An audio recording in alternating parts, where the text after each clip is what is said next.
Hello, hello, and welcome to Becoming Her, Episode 1. My name is Allison Aurora, and I am so excited to invite you into this journey with me. I hope you're having a lovely day so far, and welcome to Becoming Her.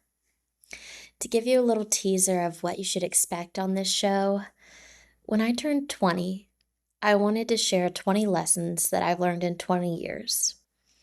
But I quickly realized that I learned a lot more than 20 things. And I found myself on the board of a national women's leadership conference and serving one of the top charities in the world. So I must be doing something right. I've gone through a myriad of leadership trainings, positions. I've had incredible mentors, and I'd love to share my thoughts, lessons, stories, successes, and failures with all of you. On Becoming Her, you can expect my commentary on leadership, life, faith, wellness, and personal improvement. Additionally, I can be quite the talker, and especially since I've been abroad and a 7-hour time difference from my friends and family, I need somewhere to get my commentary out in a productive way. This is a little bit of a passion project for me. So to start this off for you guys, I'd like to give you just what's fresh on my mind.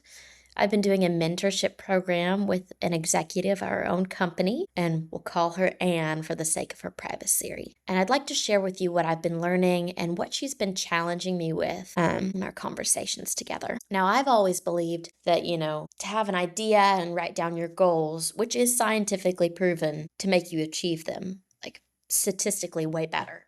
But I've always thought that the vision board is important, but that's actually one of Anne's specialties. So she challenged me 2026, the new year, to come up with my word/theme for the year, my mission and vision board for 2026.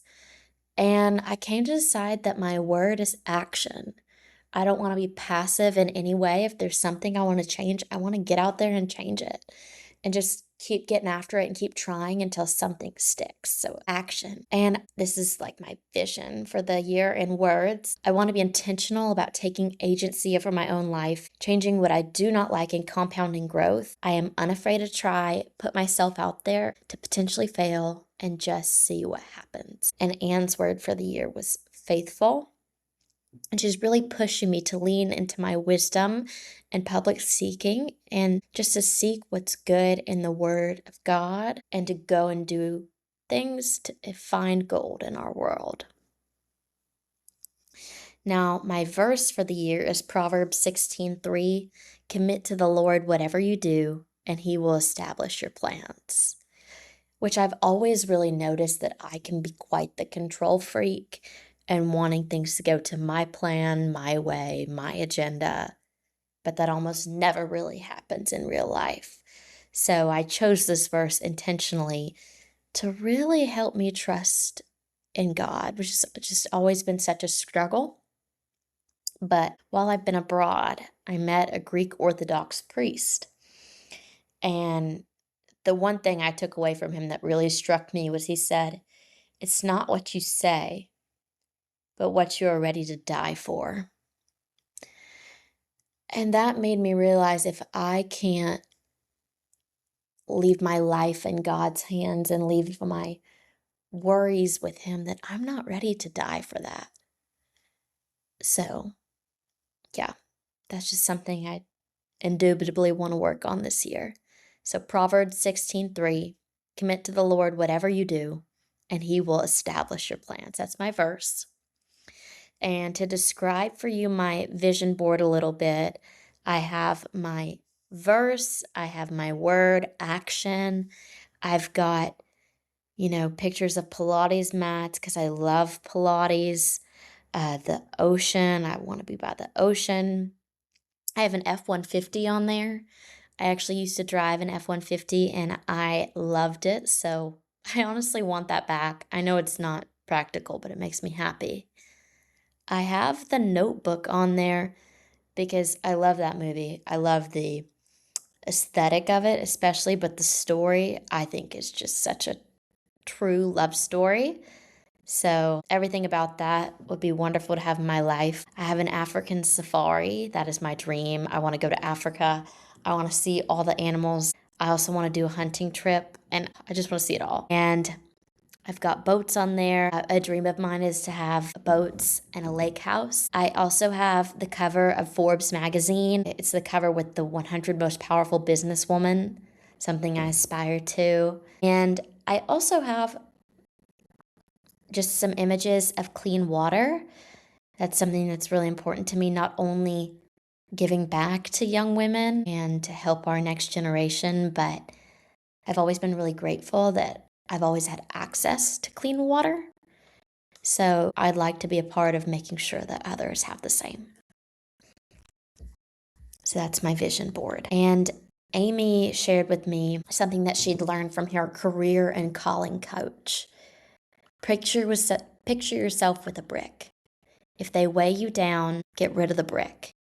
If they make you want to lift the brick up, you're in the right place. So that was a commentary on friendship and the workplace. If you're somewhere where it just feels like you're being weighed down, it's time for you to go. Just leave that relationship or find a new place to work, because it'll be hard sometimes, but you have to find the place where it's worth it to work through the hard and it feels good. She and I also talked a lot about presentation, not only showing up looking good and clean and polished. By the way, women that wear makeup and put themselves together make 30% more on average than women who do not. So as much as you want to pretend it doesn't matter, it does. Your appearance does matter. And what she and I were talking about was beyond that. What happens when you put on kindness and love? Right? Because you want your presentation to not only look good, but be good. Not just the presentation of value, but delivering it as well. I think that's huge.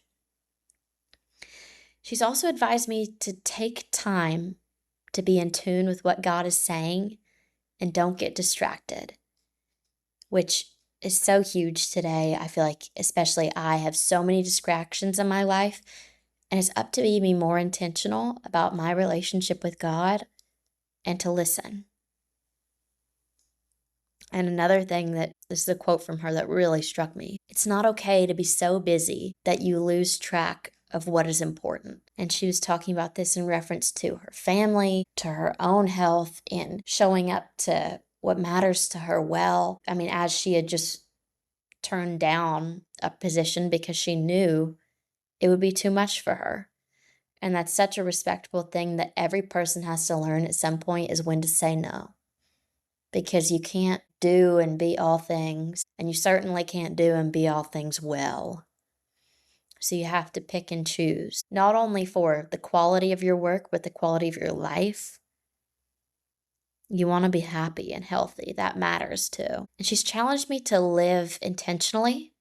And that starts with leading yourself first. And that's such a reminder, because I know that you can't lead others until you can lead yourself. No one wants to follow somebody that's a disaster or can't take their own advice or doesn't live how they pretend to live. But it's such a reminder that you can't let the little things go. If you're going to say you're going to get up early and work out, you're going to get up early and work out. So I've just loved my conversations with her, because they strike me and they push me every time.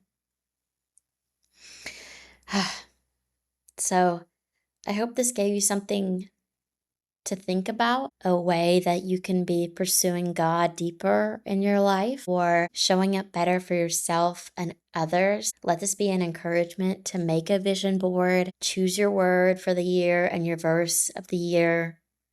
Write down your goals, and not only write them down, but get after them and track your progress as to where you are in getting after those goals. And the last thing I want to leave you with is Psalm 73:26. My flesh and my heart may fail, but God is the strength of my heart and of my portion forever. So that's the verse that I chose was really important to me before I got baptized, and it still is, because I think it's rung true my whole life that I'll always mess up. But God is my strength, and He'll pick me up and put me where I need to be. So thank you for listening. I hope you'll join me on this journey, and have a wonderful day.